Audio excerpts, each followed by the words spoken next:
Terima kasih kami sampaikan kepada pemateri. Untuk sesi selanjutnya, yakni adalah sesi tanya jawab. Dipersilahkan kepada sahabat-sahabat falak sekalian untuk memahami lebih mendalam tentang materi yang disampaikan oleh pemateri.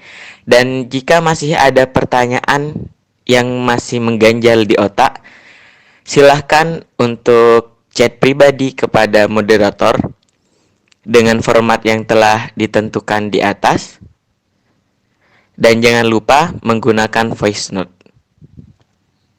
Assalamualaikum warahmatullahi wabarakatuh. Izin bertanya moderator. Selamat pagi Ustadz, saya Anis Fikri Ardillah dari IAIN Purwokerto. Pertanyaan saya yang pertama terkait beredarnya isu-isu di media sosial bahwa ada seorang Ustadz yang menyatakan berakhirnya COVID-19 ini bisa dilihat dengan munculnya bintang Suraya. Lalu beliau juga merujuk kepada suatu hadis oleh Imam Ahmad bin Hambal dalam musnadnya, apabila suatu saat, yang artinya apabila suatu saat nanti muncul bintang di suatu pagi, pada pagi hari, maka akan diangkatlah segala macam wabah. Lalu beliau juga menukil dari Syekh Ahmad bin Abdurrahman Al-Banna As-Sa'ati, pengarang kitab Al-Fat Arabani, bahwa yang dimaksud dengan bintang dalam hadis ini adalah bintang At-Suraya. Yang menjadi pertanyaan saya, Ustadz, bagaimana cara kita menyikapi terkait berita yang muncul di media sosial? Apakah kita langsung mempercayainya atau bagaimana Ustadz? Lalu yang kedua itu terkait dengan hadis-hadis yang sudah Ustadz sampaikan. Apakah hadis tersebut bisa dikatakan sahih ataukah dhaif? Mohon penjelasannya Ustadz. Lalu yang pertanyaan ketiga, jika kita ingin melihat bintang Suraya, apakah kita bisa melihat dengan mata telanjang ataukah menggunakan alat bantu seperti teleskop? Lalu keunikan yang dimiliki bintang Suraya itu apa saja sih Ustadz? Itu saja cukup pertanyaan dari saya. Terima kasih. Wassalamualaikum warahmatullahi wabarakatuh. Berikut adalah pertanyaan pertama. Dipersilahkan bagi pemateri untuk menjawabnya terlebih dahulu.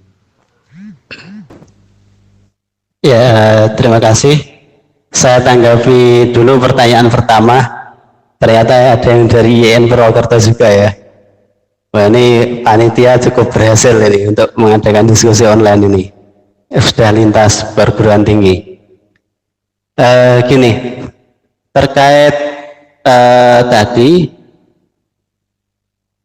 untuk pertanyaan dari penanya pertama, gini, pertanyaan pertama dari IAIN Purwokerto, bagaimana kita menyikapi belakangan ini banyak ustadz-ustadz di medsos itu kemudian menyatakan, wah ini COVID-19 akan segera berakhir dengan terbitnya Najmu Suraya ini, dengan terbitnya bintang Suraya ini, dengan landasan hadis-hadis yang ya diantaranya juga sudah saya sampaikan tadi.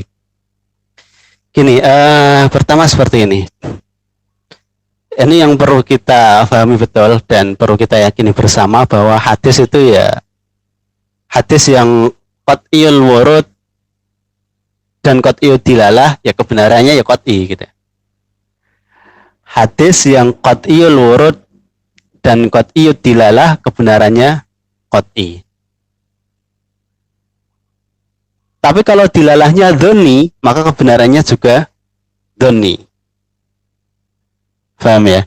Jadi dalam diskursus hadis itu kan masalah dilalatun nas, dilalah hadis itu ada yang qat'i, ada yang ada yang dhonni. Nggak hanya hadis, nas secara keseluruhan ada yang dilalahnya, ada yang qat'i, ada yang dhonni.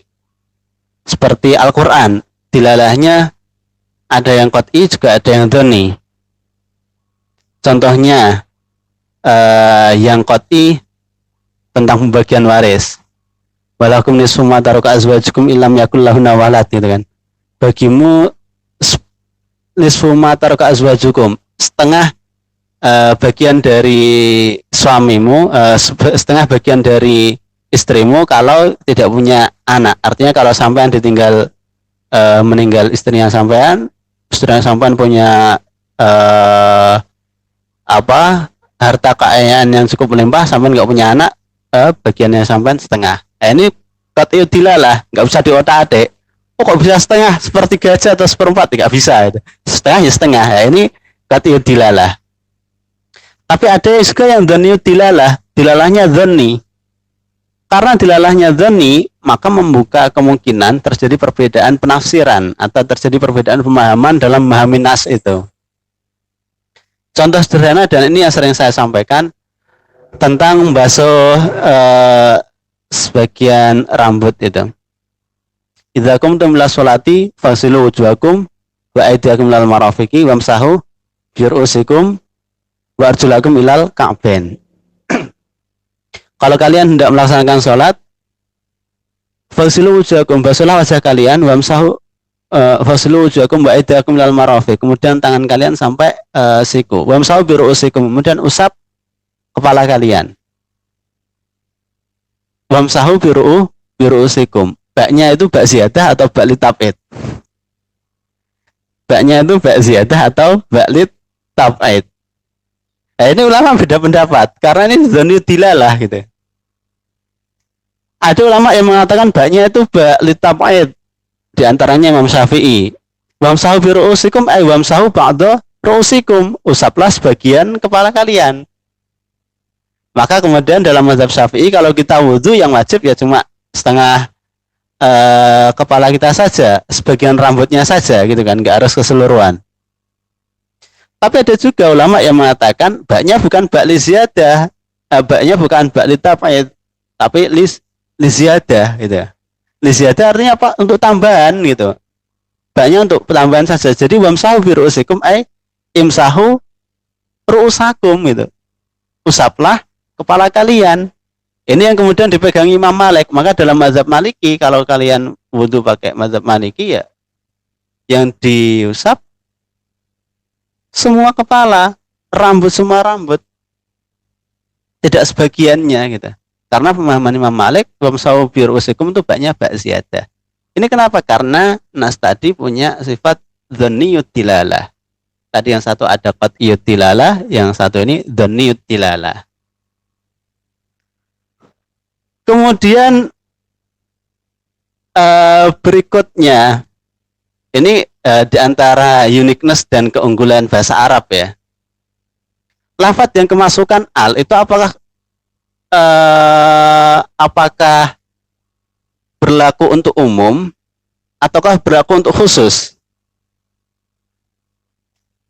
Al yang masuk pada satu lafadz itu apakah nanti membuat lafadz itu berlaku untuk umum, menjadi lafadz yang am, syamil li jami' afradihi, mencakup keseluruhan afradnya, individualnya, aspek-aspeknya, atau nanti malah membuat lafadz itu semakin spesifik. Ini juga membuka kemungkinan perbedaan dalam memahami nas yang kemasukan al itu sendiri. Dalam konteks ini seperti tadi, saya contohkan ketika Nabi dan Abu Bakar keduanya berada di gua. Itu Al-Quran menyebutnya, guanya itu kan nggak semua gua. Nabi dan Abu Bakar kan nggak di semua gua, tapi cukup di gua Hira kan pada waktu itu. Al-Quran tuh menyebutnya idhuma fil ghar. Idhuma fil ghar. Ketika keduanya, yakni Nabi dan Abu Bakar berada di gua. Guanya gua apa? Nggak disebutkan di Quran itu, cukup lafadz ghar itu ditambahi dengan al. Itu udah punya faedah lita'rif, sampean bisa buka lebih lanjut di kitab Kawakibud Duriyah, syarahnya Mutamimah, itu faedah-faedahnya al masuk pada satu isim itu. Artinya kemudian dengan kemasukan al itu sudah mengidentifikasi, oh berarti maksud ghar di situ ghari Hira gitu. Maksudnya ghari Hira. Nah, dalam konteks ini al-ahah itu, yang dimaksud al-ahah itu apakah juga mencakup COVID-19 ini? Atau cuma wabah-wabah yang lain gitu kan? Pertanyaannya kan di situ. Sehingga kemudian banyak beredar di medsos, ya saya nggak tahu siapapun penulisnya itu atau siapapun yang bikin videonya itu mengatakan ini corona akan berakhir ketika terbitnya bintang Suraya. Kemudian dia mengklaim bahwa ini berdasarkan hadis Nabi dan seterusnya. Saya sebelum menyampaikan materi ini saya hati-hati betul karena ini satu hal yang masih yang viral diperbincangkan dan butuh banyak pertimbangan untuk menyampaikan masalah ini. Saya sangat hati-hati betul. Ada setidaknya 6-7 kitab yang semalam saya coba ulangi untuk buka-buka lagi gitu. Jadi 6-7 kitab saya coba buka-buka lagi untuk memantapkan penjelasan yang ingin saya sampaikan pada forum ini gitu. Dan kitab-kitab itu saya mengambilnya variatif. Ada yang menilik dari perspektif kebahasaannya, linguistiknya, ada yang perspektif dari syarah hadisnya. Nah, ini bagi kita orang awam lebih aman kalau kita mengambil syarah hadisnya. Jangan langsung ngambil matanya gitu kan. Ini kalau kita cuma ngambil matanya dan kita nggak paham secara utuh tema yang ingin diangkat dari hadis itu, maka nanti akan menimbulkan mispersepsi atau mispemahaman dalam memahami hadis itu. Sering saya contohkan dan sering banyak dibahas oleh ulama-ulama ini, orang kalau memahami hadis secara parsial akan tidak menutup kemungkinan dia bisa salah memahaminya. Contoh tentang isbalul izar. Ini sudah banyak dibicarakan. Orang ketika menjulurkan izar, atau izar itu bisa celana atau ya pokoknya pakaian sebelah bawah ini, bisa sarung juga. Isbal itu artinya menjulurkan. Jadi ada satu hadis mengatakan salah satu la yanzurumullah yaumal qiyamah. Ada 3 kelompok, 3 golongan yang tidak akan dilihat Allah pada hari kiamat. Di antaranya yaitu al-musabbil izarahu, orang yang menjulurkan pakaian sebelah bawahnya sampai di bawah mata kaki gitu. Ini sekarang saya nanya sampean kalau sholat, kalau sarungan, apakah sudah pasti di atas mata kaki atau terkadang masih di bawah mata kaki? Atau kalau pakai celana apakah ada yang di atas sampai sudah pasti di atas mata kaki atau di bawah mata kaki? Ini yang kemudian mendasari ada gerakan-gerakan pakai celana cingkrang gitu ya di atas mata kaki itu. Karena memahaminya secara parsial. Ada kemudian ulama yang berpendapat mencoba memakai metode tematik, metode maudhu'i memahami hadis ini. Jadi semua hadis yang terkait dengan ini dikumpulkan dalam satu rumpun, dikumpulkan dalam satu pembahasan, kemudian dikaji lebih lanjut. Sebenarnya apa yang dikehendaki oleh hadis ini gitu? Apakah yang dikehendaki hanya sebatas tidak boleh celana ini dijulurkan sampai bawah mata kaki, atau ada makna lain gitu? Ternyata di hadis yang lain ini dijelaskan lebih detail. Dilarangnya khuyala'a. Ada penjelasan di hadis lain lebih detail khuyala'a. Kenapa kok dilarang? Karena ada kesombongan. Jadi dalam konteks dunia Arab pada zaman dulu, orang kalau punya kaya untuk memperlihatkan kekayaannya, diantaranya pakai pakaiannya. Pakaiannya kemudian untuk memperlihatkan bahwa dia itu kaya atau menyombongkan dirinya, pakaiannya menjulur sampai ke bawah. Jadi kalau punya memakai pakaian dan ada unsur kesombongan yang kemudian diidentikan dengan musabbil izarahu tadi itu, maka hukumnya itu yang dilarang. Tapi kemudian kalau kita ini biasa-biasa saja, semisal entah sarungnya sampai bawah mata kaki atau nggak sampai bawah mata kaki dan nggak ada kesombongan gitu, apalagi sarungnya cuma sarung Wadimor gitu ya, nggak sampai BHS, itu kan apa yang mau kita sombongkan gitu. Itu apakah juga masuk dalam konteks ini? Kan kita nggak bisa memaknainya secara tekstual seperti itu gitu. Kita butuh memahaminya tadi dengan satu metode maudhu'i tadi itu, kita kumpulkan secara utuh itu. Nah, yang saya lakukan di sini terkait tema ini, saya mencoba mengkompilasi hadis-hadis serupa terkait dengan pembahasan al-ahah ini. Jadi hadis-hadis yang punya pembahasan tentang al-ahah ini coba saya kompilasi, saya cari perbedaan antara satu hadis dengan hadis yang lain dan seterusnya. Kemudian tadi di antara yang saya presentasikan maksud dari hadis-hadis tadi itu, dan ini mungkin juga data yang perlu kita sampaikan ke publik ya gitu. Di kitab Aujazul Masalik terutama itu dimasukkan hadis-hadis tadi itu dimasukkan ke Kitabul Buyu gitu.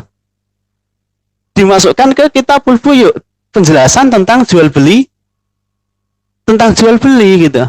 Lebih spesifiknya lagi dalam bab man ubay istimar hatta yabdua solahuhu, larangan jual beli buah-buahan sampai buah-buahan itu terlihat bagus atau terlihat layak dikonsumsi, terlihat matang gitu. Artinya apa? Ketika bintang Najmus Thuraya itu terbit, orang itu nggak boleh jual beli buah-buahan sampai terbitnya bintang Thuraya gitu. Artinya ketika bintang Thuraya itu sudah terbit, itu jaminan bahwa buah-buahan itu akan baik, itu jaminannya akan semakin besar. Artinya kemungkinan besarnya buah-buahnya akan baik gitu. Sudah nggak ada lagi hama gitu. Ketika bintang Thuraya terbit pagi hari, nggak ada lagi hama itu. Jadi sebenarnya di situ arah hadisnya, itu sebenarnya di situ. Kalau kita lihat asbabul wurud hadisnya, kita mengkaji hadisnya secara komprehensif, asbabul wurudnya sebenarnya seperti itu. Hanya saja kemudian dalam membaca satu nas, kita terkadang dalam usul fiqh dihadapkan pada apakah ini al-ibrah bi umumil lafadz atau bi khususis sabab. Nah, ini nanti yang membuat satu perbedaan kesimpulan lagi. Jadi apakah yang dijadikan ibrah, pegangan ini bi umumil lafadz, umumnya lafadz ini, atau bi khususis sabab, atau sebab yang spesifik gitu kan. Kalau yang dijadikan ibrah sebab yang spesifik, maka sebab yang melatar belakangi hadis itu muncul, itu yang membuat hadis itu maksud dan pemaknaan hadis itu hanya sekitar pada sebab ini saja, khusus sebab. Tapi kalau ini dipakai lewat pakai umumil lafadz, maka kemudian lafadz ini bisa kita generalisir sampai pada hal-hal yang bahkan tidak disebutkan dalam khusus sababnya ini. Ini yang kemudian tadi saya katakan memang ada ulama yang memaknai hadis ini lebih cenderung ke ahah ini maksudnya ke thimar, nabat awis thimar, buah-buahan, bukan untuk manusia gitu. Sehingga dalam konteks ini COVID-19 tidak masuk gitu. Ya karena ahah maksudnya untuk thimar gitu. Konteks turunnya hadis tentang ahah ini ya untuk thimar, untuk nabat dan thimar. Jadi manusia nggak masuk. Kalau berkhususi sabab gitu. Tapi kalau kemudian dieksplor, coba diperluas pakai umumil lafadz ya, maka yang lain juga kecakup gitu. Nah di sini kita perlu hati-hati. Hati-hatinya gimana? Kalau kita kemudian prediksi kita kok ternyata kita kemudian mengatasnamakan ini berdasarkan hadis gitu.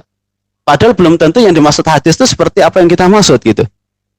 Kemudian kita dengan PD-nya kemudian mengatakan tanggal 15 Juni COVID akan berakhir. Ini berdasarkan hadis. Dengan PD-nya kita mengatakan seperti itu. Ternyata 15 Juni kok COVID nggak berakhir. Itu yang salah kira-kira kitanya apa hadisnya gitu.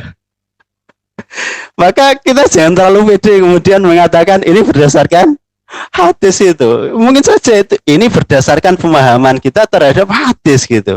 Lebih amannya ini kita ngutip pendapat ulama terkait hadis ini gitu. Lah yang terakhir itu yang coba saya pakai. Saya mengutip pendapat ulama itu terkait hadis itu. Ya jadi kalau saya sendiri, saya secara pribadi, saya nggak berani terlalu pede gitu. Saya nggak berani terlalu pede mengatakan besok COVID-nya akan selesai, akan berakhir ketika Najmus Tsaraya berakhir, tidak. Hanya saja gini, kalau kita lihat dari perspektif astronomi lebih lanjut, sebenarnya apa sih hubungannya berakhirnya suatu wabah dengan bintang Tsaraya ini?